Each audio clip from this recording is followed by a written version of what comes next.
La guerre n'a qu'un seul vrai héros, la mort, et la mort se moque bien de la victoire. Madame, messieurs, bonsoir. Très heureux de vous retrouver pour une nouvelle édition de Kiosque Africain.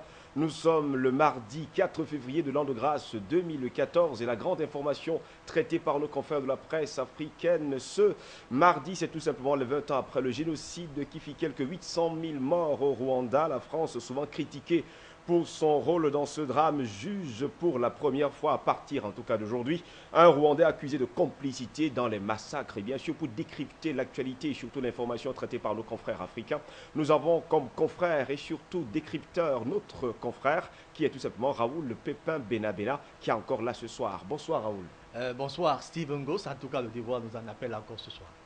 Un devoir qui nous en appelle encore ce soir pour décrypter l'information traitée par nos confrères de la presse écrite africaine. Madame, monsieur, restez assis dans un instant. Nous passons à la première une. Bien sûr, faisons déjà un petit tour avec Africa Time.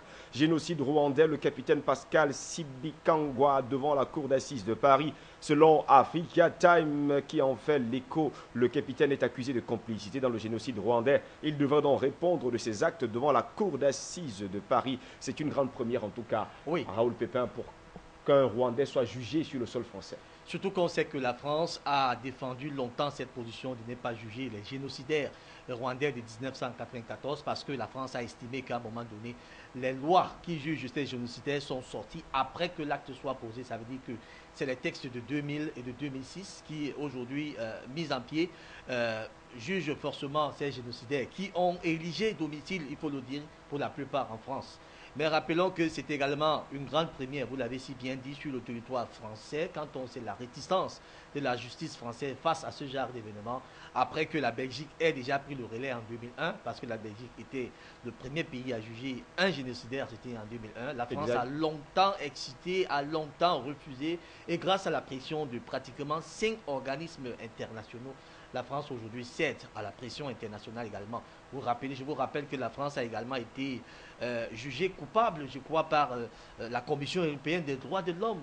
C'était, je crois, en 2012, si mes pensées sont bonnes, parce que à un moment donné, la France, étant citée des complicités dans cette affaire des génocide rwandais, a pratiquement tout bloqué au niveau de sa justice pour ne pas permettre l'évolution de la sentence. Mais donc, on va donc remarquer que le capitaine, vous avez si bien dit, le capitaine Sibikangwa, oui, Oui. Pascal Sibikangwa, c'est un nom assez difficile à prononcer, mais nous y sommes arrivés, est accusé de complicité, de génocide et de crimes contre l'humanité. Vous savez qu'à l'époque, il était pratiquement l'un des gardes présidentiels du président juvénile Abiari Jimana, Mana oui. à l'époque. Donc, il a usé de cette influence pour armer certains outils qui ont sérieusement tué la minorité Tutsi qui était pratiquement amenée à disparaître au Rwanda. Donc aujourd'hui, à l'âge de 54 ans et 20 ans après, il devrait répondre de ses actes. Devant répondre de ses attentes, en tout cas autour de la colline de Quechua, où environ 1400 Tutsis ont été assassinés le 8 avril 1994. Les rescapés se souviennent de Pascal Sibikangwa. Vous savez, il faut quand même préciser par ailleurs que c'est dans cette localité qu'il a tué le 8 avril 1994 1400 Tutsis.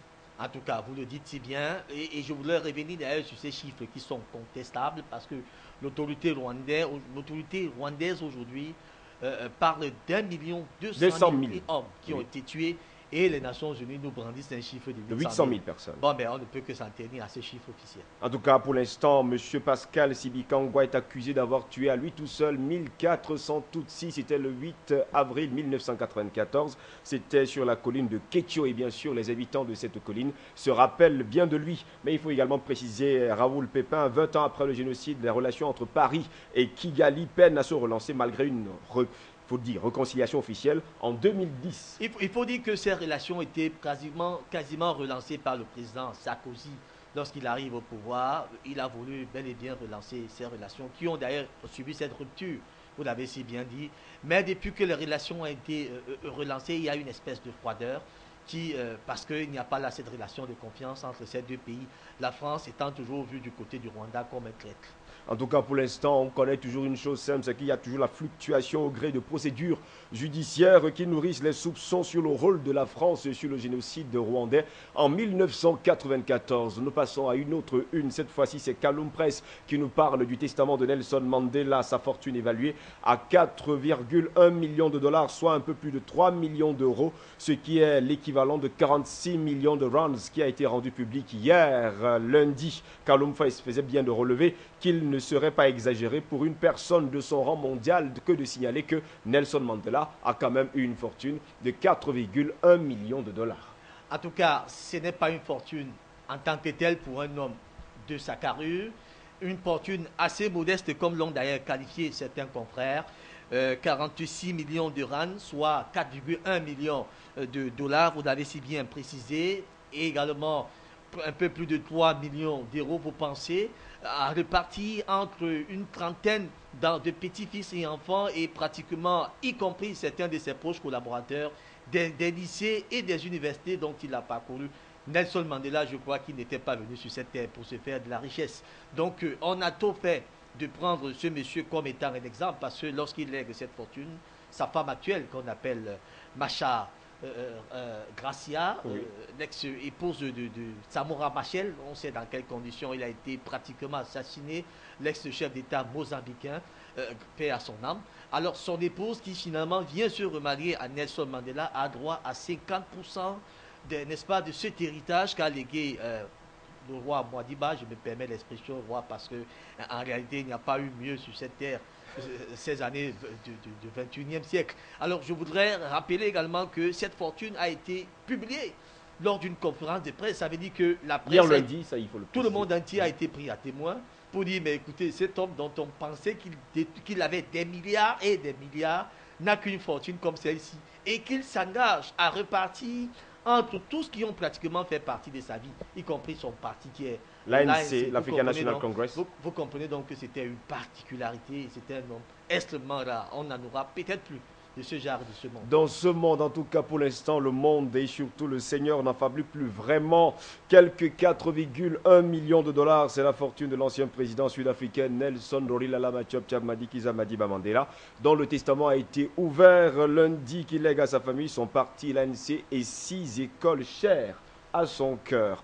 Quittons bien sûr cette une pour parler bien sûr de Sud Quotidien. Nous sommes là au Sénégal. Bourg, la folie de la délinquance, titrait via Sud Quotidien ce matin. Le quotidien sénégalais nous apprenait que le département de Bourg est en proie aux adeptes de drogue, d'alcool, de vol et de violence de tous arts. C'est une sonnette d'alarme que tire d'ailleurs le journal en ce début d'année de 2014. Une grande première en tout cas dans un pays musulman. Une grande première, mais c'est également dommage pour une ville qui a été construite en 1975, pratiquement il faut le dire. C'était le centre même des affaires au Sénégal, parce que la ville de Mbour, qui est aujourd'hui devenue un centre de désastres et d'attractions mal impolies, il faut comprendre que c'est une ville qui a été transformée au fil du temps par les exactions venant de la Casamance. Vous savez que la région des Casamance. Il y a déjà un sérieux problème entre le Sénégal et la Casamance depuis de longues décennies aujourd'hui. Voilà, vous avez donc compris, c'est là où part les déboires de cette ville aujourd'hui qui est pratiquement en exaction au viol, au vol, au braquage de tout genre. La jeunesse là-bas a pratiquement perdu le boulot et il n'y a aucune politique mise en branle pour mettre en musique quelques réclamations de ce pays. Vous comprenez donc que la ville de Mbour aujourd'hui demeure dans une proie à ce genre des actions. Mais s'il faut remonter l'histoire, comme vous l'avez dit tout à l'heure, ça y va de la Casamance et quelques malfaiteurs venant de la Guinée-Bissau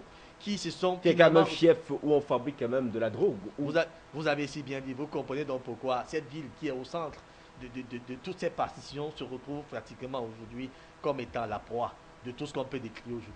En tout cas, Sud Quotidien tire la sonnette d'alarme et appelle en tout cas le président sénégalais Macky Sall à trouver bien sûr des solutions pour cette localité sénégalaise qui est tout simplement la localité de Bourg. Vous avez quelque chose à ajouter là-dessus? On veut quand même préciser que c'est une ville de 80 000 habitants qui aujourd'hui est en train de se détériorer au fil du temps et dont il faut pratiquement que l'État du Sénégal s'y mette. Une ville qui existe depuis 1815, mais qui aujourd'hui est en désuétude allant du côté du Burkina Faso. On parle bien sûr avec le reporter. Situation nationale au Faso. Le reporter nous apprenait déjà ce matin que le palais de Kosiam s'impatiente d'accueillir son nouveau locataire. D'où cette colère des frères Compaoré qui n'en reviennent pas du tout. Le journal pensait déjà ce matin que le Burkina Faso est à l'heure des caméras de surveillance. Drôle d'analyse en tout cas pour nos confrères du reporter. En tout cas, c'est un coup de chapeau que nous tirons à nos confrères du journal Le Reporter qui ont su quand même arrimer l'adverbicité de ces phrases qui démontrent quand même un pays pratiquement en déroute, dont le chef d'État aujourd'hui ne sort pratiquement pas de son silence parce qu'il ne sait plus exactement quoi faire. Mais ce qu'il faut remarquer, c'est que depuis le début de cette crise, au Burkina Faso, le président Blaise Compaoré est pratiquement en train d'être poussé vers le dehors. D'où ces multiples tractations venant de ce qu'on appelle des négociations qui semblent être aujourd'hui des négociations visant à mener une transition au Burkina Faso. Ça veut dire qu'on prépare sa porte de sortie. Mais de quels moyens va-t-il sortir? Va-t-il sortir par voie électorale ou tout simplement par coup d'État, comme ce pays nous en a habitués? Vous savez que lui-même, il arrive au pouvoir après avoir assassiné pratiquement son ami qui était Thomas Sankara. Voilà, Thomas Sankara, tout le monde le sait. Blaise Compaoré semble donc être aujourd'hui rattrapé par ses frasques et il ne sait plus exactement sur quel sens se vouer. C'est dit donc que tout geste actuellement au Burkina Faso fait l'objet d'une surveillance. Il suffit seulement qu'on vous le voit 2 ou 3 ou 4, on va se demander qu'est-ce qu'il cherche à faire. Et là, soyez-en sûrs, l'armée sera immédiatement derrière vous. Vous comprenez donc que cette opposition et cette société civile qui ont déjà leur logique, celle de faire partie, M. Blaise Compaoré, non plus d'empêcher la révision de l'article 37 comme cela a été au départ, ou bien d'empêcher la mise sur pied du Sénat, mais plutôt de faire partie Blaise Compaoré qui refuse pratiquement une transition dans ces pays. Donc c'est de l'alternance. En tout cas, Blaise Compaoré qui a déjà un sérieux problème depuis 3 ans aujourd'hui avec son armée qui fait pas mal d'exactions un peu partout dans le Faso, à se demander bien sûr si un temps soit peu, M. Compaoré pourra vraiment revenir au pouvoir dans les années à venir. C'est une question qui surprendra plus d'une personne parce que même la communauté internationale ne semble pas s'intéresser au cas du Burkina Faso en ce moment. En tout cas, ils attendent que la rébellion soit pratiquement en branle et que les armes soient entre les mains des rebelles pour dire qu'ils jouent aux médiations. Mais vous comprenez donc tout de suite que le bras séculaire de la France, il faut le préciser, un certain Blaise Compaoré se retrouve en difficulté et n'a même pas le soutien de cette France. Ce sont pratiquement les débuts des déboires de celui qui devrait sortir par la petite porte des prochains jours.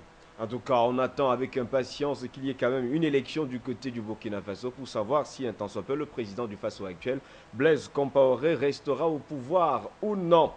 Allons-y avec une autre une, cette fois-ci celle le Républicain. Règlement de la crise au Nord Mali. Le Républicain nous faisait savoir ce matin que le MNLA est allé solliciter l'implication du roi Mohamed VI pour un règlement pacifique et définitif du conflit au Nord Mali. Voilà encore une autre personne qui a été impliquée, c'est tout simplement le roi Mohamed VI du Maroc.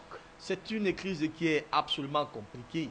Vous savez qu'au Nord Mali, il y a pratiquement 3 groupes de rébellion qui se sont déjà constitués et qui veulent absolument de la paix, à entendre croire leur chef. Et il y a d'abord une première médiation qui a été orientée par le président Blaise Compaoré au Burkina Faso, d'où un accord a été signé le 18 juin 2013. Malheureusement, cet accord n'a jamais été respecté. L'Algérie, qui revient aujourd'hui pour une seconde médiation, a déjà été là pour un départ. On n'avait pas très bien vu le rôle que l'Algérie avait dû jouer au cours dans ce conflit.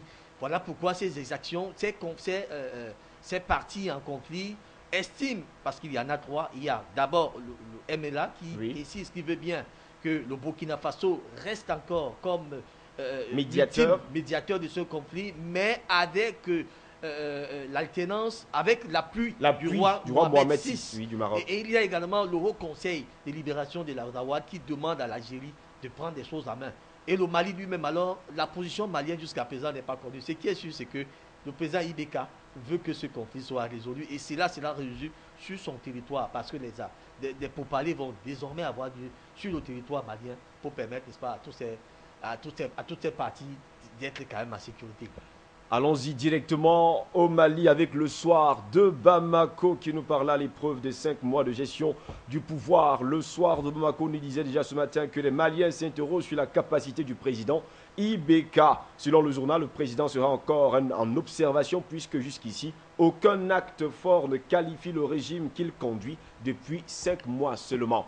Peut-on dire aujourd'hui que IBK est incompétent ou alors il est carrément en observation, comme le rappelle en tout cas le soir de Bamako aujourd'hui? Non, non, c'est trop fait de dire qu'il est incompétent. Il n'est que là, ça fait 5 mois et il est pratiquement en observation.